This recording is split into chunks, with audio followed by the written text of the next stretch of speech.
David Anderson has become synonymous with global black wealth. Whether he's shaping policies at the World Economic Forum, playing key roles within political circles on both sides, mastering the art of building unshakable wealth on an international scale, or breaking down barriers so that black men around the world can win.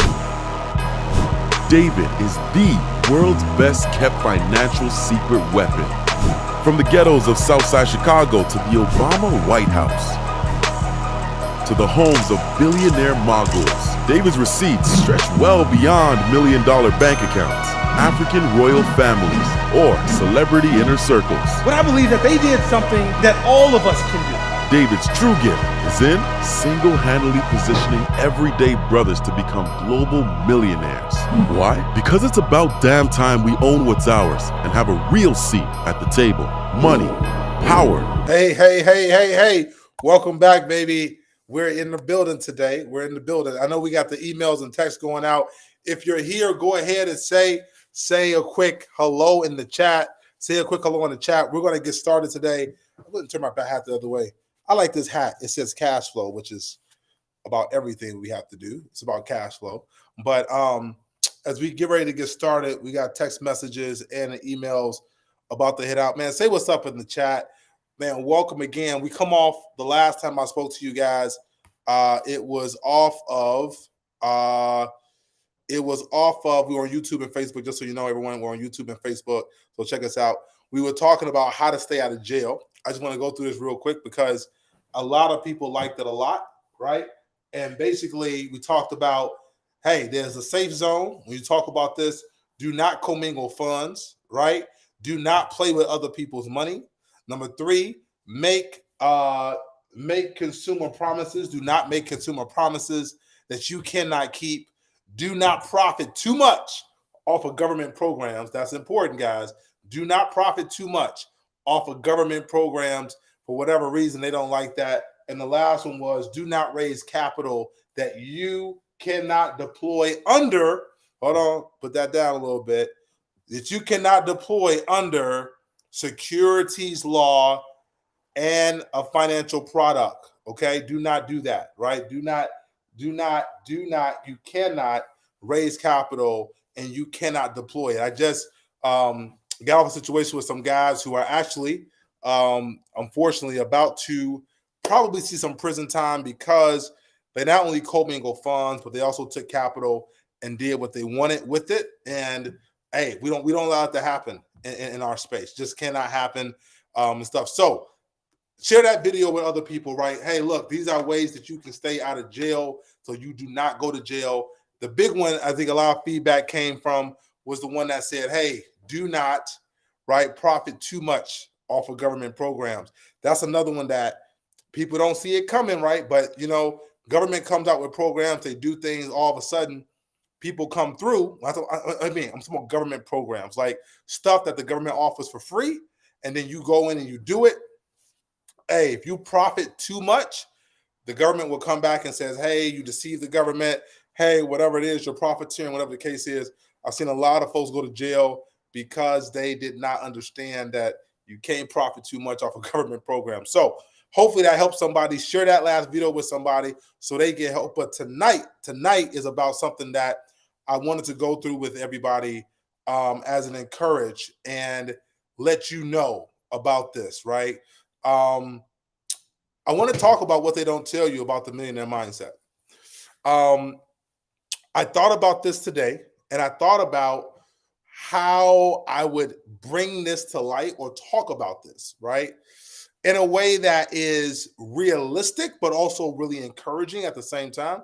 How do I talk about this in this way and that you can take away from this and go, okay, got it, right? The one thing I like to do, and the reason why I do this is I really like to hit topics and do things that I would call are going to be what I would consider things that you may not hear somewhere else. You just may not hear this somewhere else as easily, or you may not hear it in private session. I don't know how long God may have me do this stuff, right? But while I'm doing it, while I have the breath in my body, I just want to try to help a brother out, right? And give a brother a key or two in order so that they can propel their lives and go forward. And so what I want to do real quickly, right, is let's talk about this, right? What don't they tell you about the millionaire mindset, right? What don't they really, really tell you? So I'm about to go to the board and knock this out literally in about 20 minutes and hit it real quick. All right, you ready? Let's go. All right, here we go. So, number one, right? It is, they don't tell you that the odds and the numbers. And what are those? I'm about to break this down for you real quick. What are the odds and the numbers? You ready for this? It is that only about 60% of the population has the neurological hardwiring for entrepreneurship.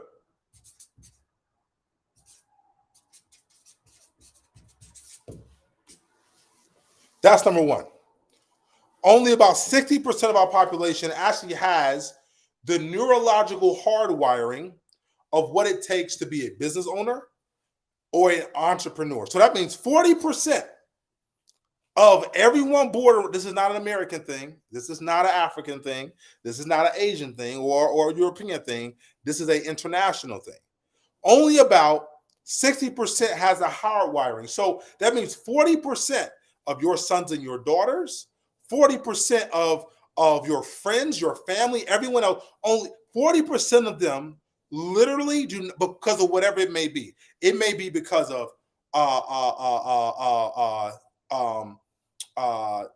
sorry, it should be hard. That's hard. That word is hard wiring, by the way.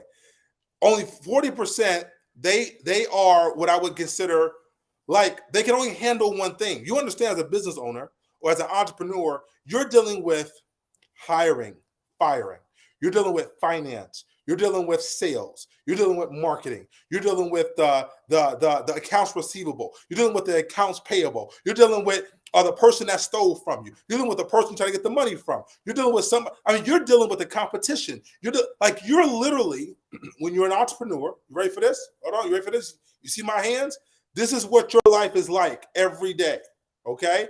Every day, your life are like my hands moving around, and the ball just keeps moving. The ball just keeps moving. The ball just keeps moving. That's why even when people are winning in entrepreneurship, if they talk in silent, they will say things like, you know what? Yo, I just want a break. I actually just want to go work for somebody for like 2 weeks, right? Just give me a paycheck, all right? I just want to sit down and let somebody else pay me, and all I got to do is show up and say, yes, boss. No problem, boss, right? Now, for those of us who've never been there, that sounds asinine, right?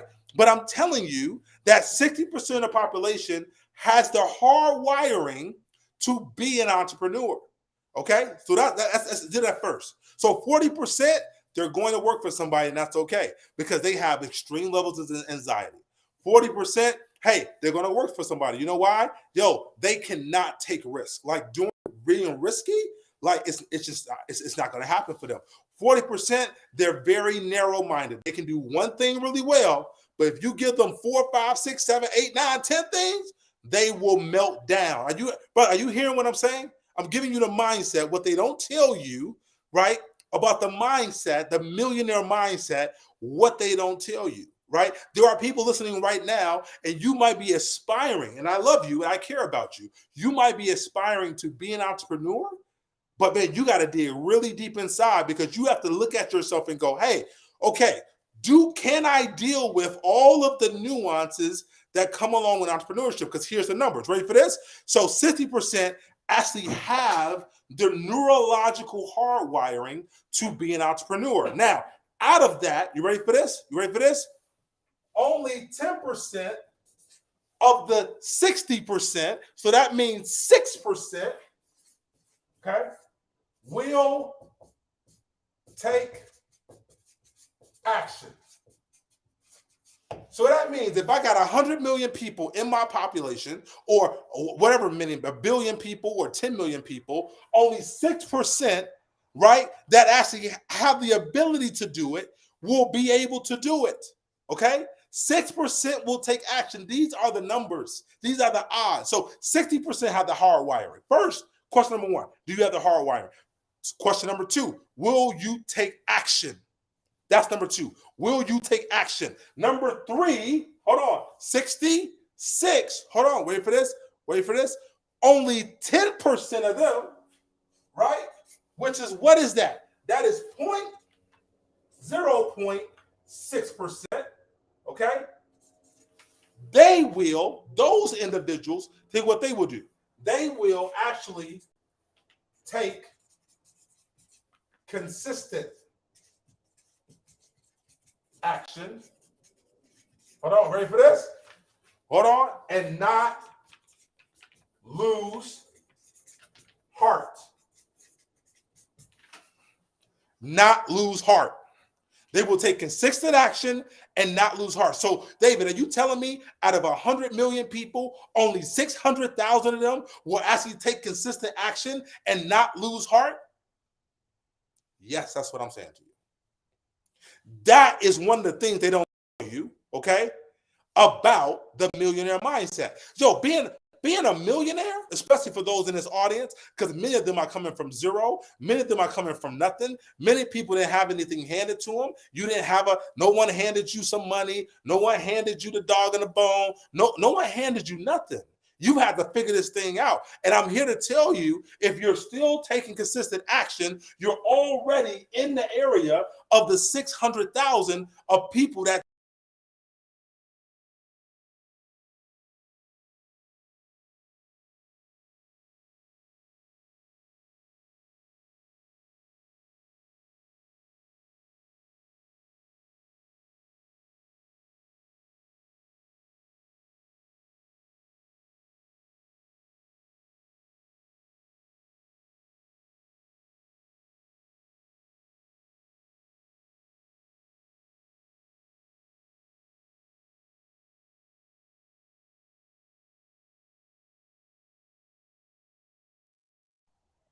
Hey, I'm back. I'm back. Here we go. All right.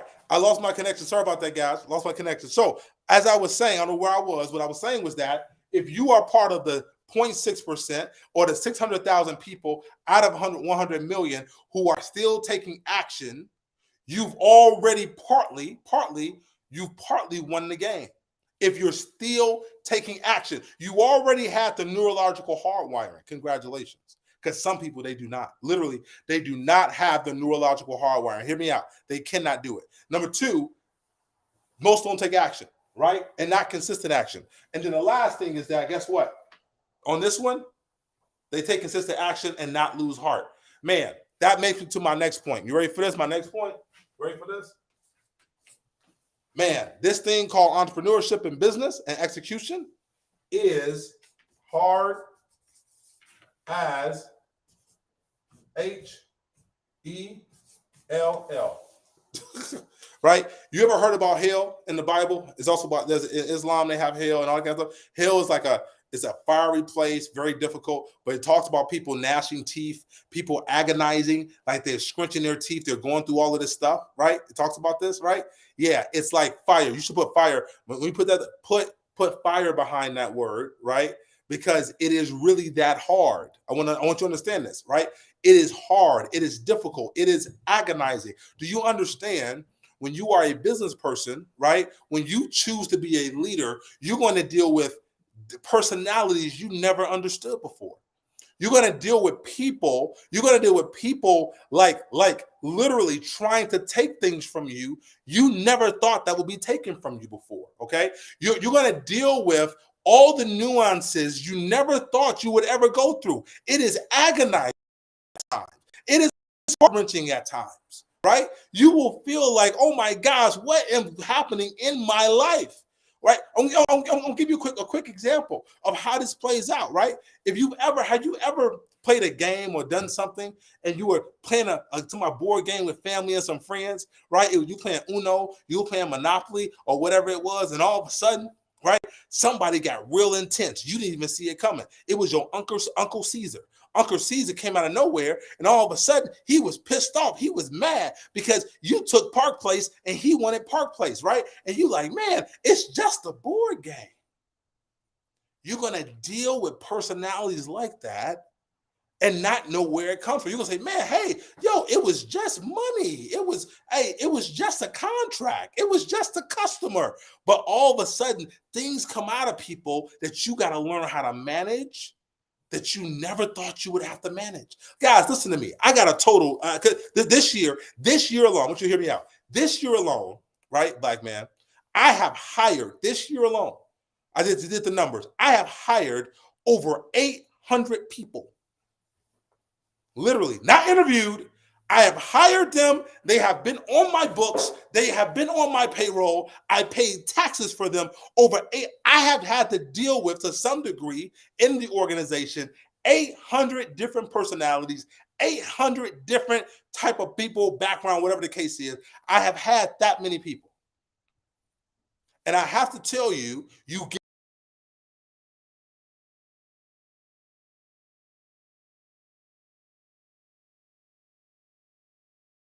people, okay? All right, guys, connected. I want to make sure this is okay. Am I reconnected? I don't know why this thing is freezing. It's starting to get on my nerves.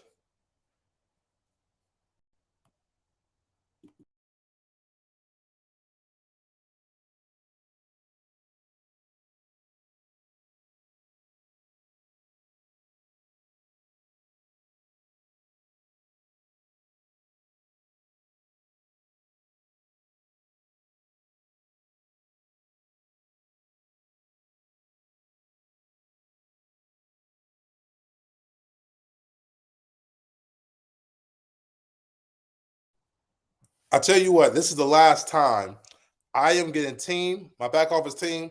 Please put a note and remind me we are getting an entirely new internet system tomorrow. Okay, I'm getting entirely new internet because I'm tired of being cut off, and that's on me. I take responsibility for that and accountability because I should have changed this internet thing like a week ago, and I did not. But back what I was saying, this is hard as HELL.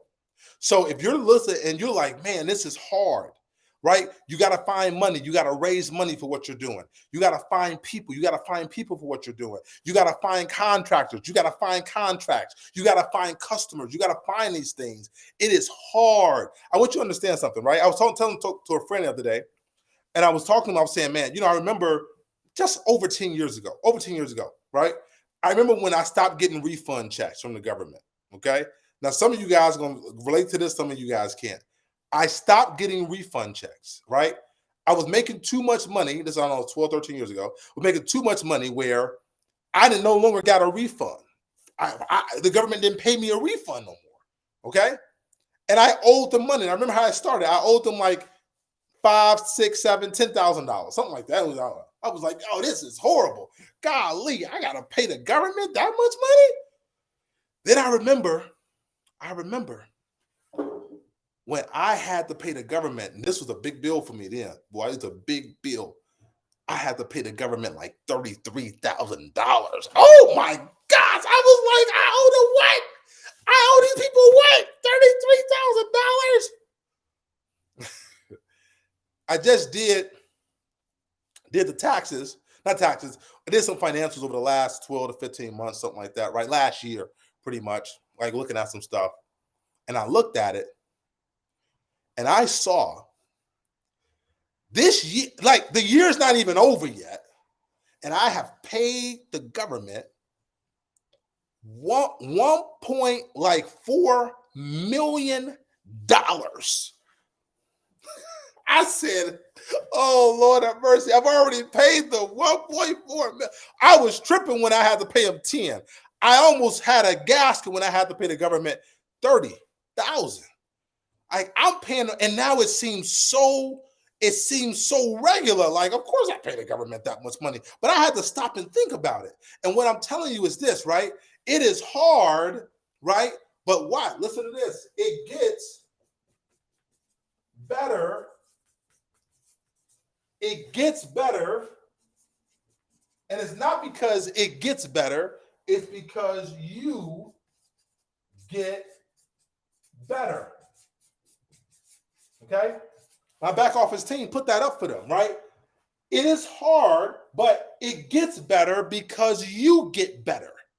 Okay? You get better. You get better at making decisions. You get better at predicting things that are going to happen before they happen. You get better at dealing with all the nuances in your company. You get better at hiring employees. You get better at picking contractors. You get better at making financial decisions. You get better. You get better. You get better. This is what happens. Okay? It gets better. Although it's hard as hell, it's hard, but it gets better because you get better over time. This is like those that play sports, right? When you football, basketball, baseball, lacrosse, hockey, golf, right? The more and more you take the swing, you get better. This is why in entrepreneurship, the people that start out, if you notice this, people who start out there in their 20s and their 30s, whatever the case is, a lot of people don't even hit their stride until they're in their 50s, their 60s. Why is this? Because they kept taking swings, they kept swinging, and the situation didn't get better. You got better. Okay? Taxes are still the same. I'm just better at paying them and not paying some too, right? Employees aren't that much easier to hire. I just got better at hiring. Okay. Picking great management didn't just get easier. I just got better at picking great management, right? These things over time, you get better, but you got to keep swinging the bat, You keep swinging the bat. And then all of a sudden you go about and you go, okay, got it. Okay. I'm better. You get better at this game. All right. Last thing real quickly, right? What don't they tell you? Okay. What don't they tell you? That they probably should tell you, but they don't tell you about business and all of this stuff. And what don't they really tell you? People that make it look easy. Let me just say this to you, guys. Anybody making this thing look easy, like, oh my God, I just wake up and I'm just on the beach and I'm just hanging out and I'm just whatever it is. Man, that's all some crap. People have good times. Look, let me tell you something. I have taken my children on some wonderful trips. I have been around the world. I have done a bunch of stuff, and I thank God for it. I have been able to travel, to meet people, to do deals I never thought I would do like all kind of stuff have happened in my life. Okay, but it's not easy. Okay, if you ask the people around me, they will tell you, man, David's brain is on. He's moving because I constantly have to stay ahead of what's happening. Constantly stay ahead. Here's the third thing they don't tell you. They don't tell you. And I'm talking particularly to the brothers. I'm talking to the brother. And look, I'm going to talk man to man to you. I'm going to get in the camera, right, with my beard that's not really shaved up and, real quick. I'm going to get in the camera real quick and talk to you real quick so you understand what I'm saying. This is what they don't tell you.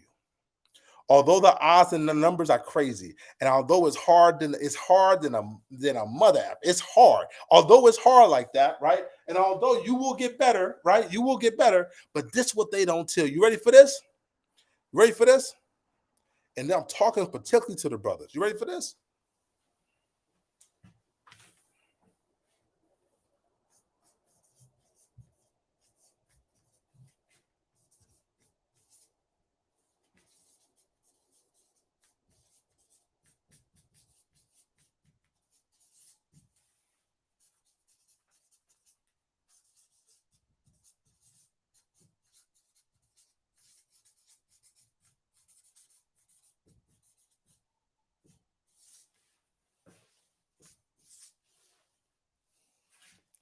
There's no greater feeling than being your own man. Look, I'm gonna tell you something, right? If there was anything that you had to be motivated about, let me tell you something. For the ladies who tune in to us, I want y'all to know this about men, okay? And know this about the crust of it all, okay? Here we go. You ready for this? Look, I know guys who are corporate. Look, they're corporate CEOs of major companies. I've seen them. They are, they've done the right things. They've made millions in that way and everything else. And deep down inside, like it's something in them that goes, I wish I could just go and just conquer something and do it myself. I wish I just had I wish I just had, there's something about men that are built like we want to know we went and killed the buffalo. We killed the gazelle. We went out and we won, right? We won. We went beyond our own limitations and we won. We figured it out. We didn't know how we were going to get the money. We didn't know how we were going to complete the transaction or the deal. And somehow we figured it out. We figured out how to be our own man. And so I'm talking to the brothers right now, and this thing is called 1 Million Black Men. And I'm telling you directly that what they don't tell you is when you finally get to the feeling where there's a feeling you have that you're your own man, that somebody could say to you, hey, they could walk down the street, they could curse you out, and they could do it. You ain't got to tiptoe around people. You ain't got to play nothing like, hey, look, Joe Biden could call me. Donald Trump could call me and say, hey, we need to see you, right? We need to see you. And I can say, look, Donald, all due respect, I'm too busy. I'm busy winning. Hey, Joe Biden, I love you, man, but it's all good. Hey, look, I had this understanding when I was at the White House. Let me tell you about something, man. Last time I talked to President Obama, not last time, but one of the last times, sat down, we were chatting a little bit, saying the goodbyes and all that kind of stuff. And I told him, I said, man, with all due respect, man, like next time you kick it with me, you're going to be on my private jet. Okay? You're going to be on my private jet. Because I understood, hey, what Obama did was great for his family. He won for his family. He figured it out, right? The man went from I tell people all the time, the man went from a state senator to president in like 6 years. That is remarkable. That is incredible. Okay? Sasha and Malia and the rest of whoever comes after that, they are set up for the next 3-4 generations. They good to go. Right? But it's nothing like when a man goes out and makes his own way for his family, for his children, and you know that you did it. Nobody gave it to you. Right? Nobody, look, for my own sons, I hope my sons hear this one day and I can talk to them because what I want more for my sons than anything else, yes, dad is here to give you opportunity. Dad is here to make sure that the path is a little bit easier. Dad is here to make sure that, but what I want for my sons at any day is that I want you to know that guess what, man? Hey, your dad was good. You made it, but man, you became your own man. Guys, that feeling, when you look up and you go, man, ain't nobody paying me. I'm paying other people, right? Ain't nobody like I get to do because I created the opportunity. It's not arrogance, it's confidence, right? It's not pride. It's just knowing who you are inside, right? This isn't haughtiness, right? This is just exalting who you're supposed to be. So I'm speaking to men today when I tell you that, look, man, you got to know what you're made of. You got to understand, do you have a lion's heart or is that just a heart? Right? Can you actually go and make it happen? Can you win? Can you raise the money? Can you figure out how to make it happen? Right? It's knowing who you are. So with that said, I want to know tonight how many brothers, man, are winning. Hey, look, I understand the odds. I understand how hard it is, but man, there's no greater feeling than me being my own man, calling my own shots, figuring out myself. Hey, it's great to get advice. It's great for me to talk to you. It's great to get mentorship, all of that. But at the end of the day, you got to get up, man, and you got to figure it out, right? I've had situations, man, I've had to get up and literally, I got to figure this thing out because ain't nobody else going to come. They're not coming to save you. Nobody, I know they told you, hey, Jesus is going to save you. Allah is going to save you. Hey, he may save your soul, but in this life, they're not coming to save you. So you got to get tenacious. You got to get crazy. You got to get incited. You got to be like, let's go. Because if you don't do it, who will? If you don't do it, who will? What, you gonna wait until you 80 to do it? No, man, go out and go kill. That's what you were created for. Go work, go knock it out, read the books, Figure it out. Listen to the tapes. Listen to the live. Listen to the YouTube. If you don't do it, who will? So what I'm going to say to you tonight is that what they don't tell you are some of these things. Hey, the odds and the numbers, man, are real. And this thing, it gets hard. But like I said, there's no greater feeling when you wake up and you know that you're your own man. You know, I don't mean to get religious on you guys, but I do want to use this example. I talk about it all the time because I'm a study of history, and religion is some of the best history in the world. There's this passage in the Bible or the New Testament epistles of this guy named Apostle Paul, and he talks about how he believes that for those that were pastors or preachers, it was right for them to get a payment or a salary from the people they were serving, right? Like they were serving people, whatever it is. It was right for them to get a salary, to get paid, everything else. But Paul said this, and I took this to heart. He said, you know, I don't take a salary from y'all. He said, look at who I've been to you. I've served you, I've helped you, but I don't take a salary from you because I'm in real estate. Paul was a tent maker, which meant that he made tents, which was kind of houses for people at that time. So he was in real estate. And he said, like, look, I'm not, you don't pay me. So you don't own me, or you can't look at me that way because I'm serving you and you don't pay me. I'm my own man. Although I've given my life to God and he leads my life, when it comes to people, you don't own me. I own me. And then God is the head of my life. I think that's a mission of every man where you own you, right? Nothing wrong with having a boss. Nothing wrong with being part of a team. Nothing wrong with being part of a group. Nothing wrong with being part of the corporation and the people and all. Ain't nothing wrong with that. But I need you to understand that even Apostle Paul realized, hey, you know what, man, if I'm going to move the way I'm going to move and I got to go the way I'm going to go, hey, I'm making my own tents because I can go out and sell a tent and I can sell that tent. They're going to pay me for that tent and I can survive and live on my own. And he was a Pharisee, so I just see whatever he was. He was a scholar and he was an entrepreneur. So what I want to say to the brothers tonight is, look, understand how hard it is and still choose to go do it. Understand the odds and the numbers and still choose to go do it. Understand that the world might be against you. Understand that there may be nuances, there's schisms and racism and thisism and thatism and all this stuff. And I'm telling you, look it in the face and still choose to go do it, because I'm telling you, there's no greater feeling when you know that you're your own man.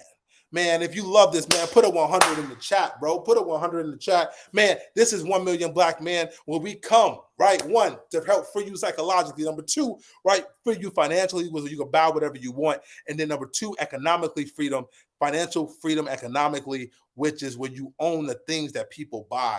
And the third thing, man, we're looking to help people have wealth creation for, count it, 7 generations. Wealth creation for 7 generations, man. Look, I love you guys. I want you guys to go win, knock it out. We back in action. We making stuff happen. And I want you to know, look, go be your man. Man, go kill. Go do what it takes. Hey, you're going to have to decide one day and make that day today. Just go figure it out. Go make it happen. You know what I'm saying? So if you are part of the 60%, you got the hard wiring, man, go do what it takes. Go do what it takes. All right? With that, hey, cue the theme, man. I know people are going to sit around and listen to it today. Calling all black men. Calling all black men. Congrats to our brother Kwesi. He's up for Grammy consideration for his spoken word poetry. We love to share his stuff on here. But go ahead. Let's play that tape, man. Calling all black men. Because today, everybody's going to lead this call in this live. And, man, you're going to go win. That is a part of this Millionaire Mind they don't tell you. Peace.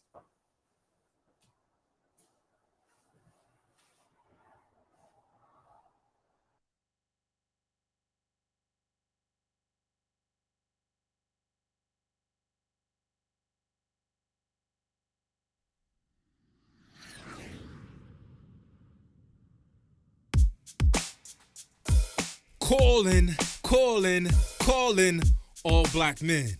This is a call to action. This is a call to action. An action call. Calling all black men. This is a call to action. This is a call to action. An action call for 1 million black men. I am Kwesi to put you on a call path to win. This is not a Zoom call or a call on Facebook Live. Though we are virtual, we are live. Not a call on TikTok like MLB black men, we are on the clock. Not a call from Snapchat. Move back my bat.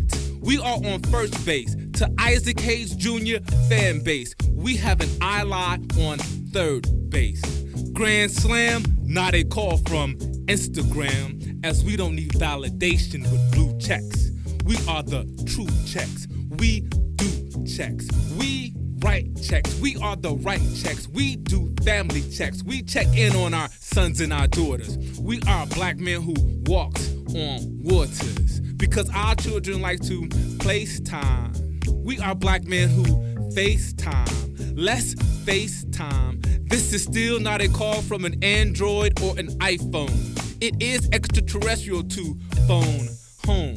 I know sometimes black men, we have to travel around the world to be appreciated at home. But you are not alone. You are in the each one, teach one green zone, where the elusive weapon is the truth. We are the black truth. We are Paul Pierce, the truth. We are the loot. We are 1 million black men strong. We will get along as we landline. We walk across their blue and red line. Now this call is from a landline with rotary numbers and a coiled cord. We are 1 million black men on one accord. This cord and phone transmits a dial tone, whether a local call or a call of long distance. Regardless of the distance, it connected us. Social media unconnected us.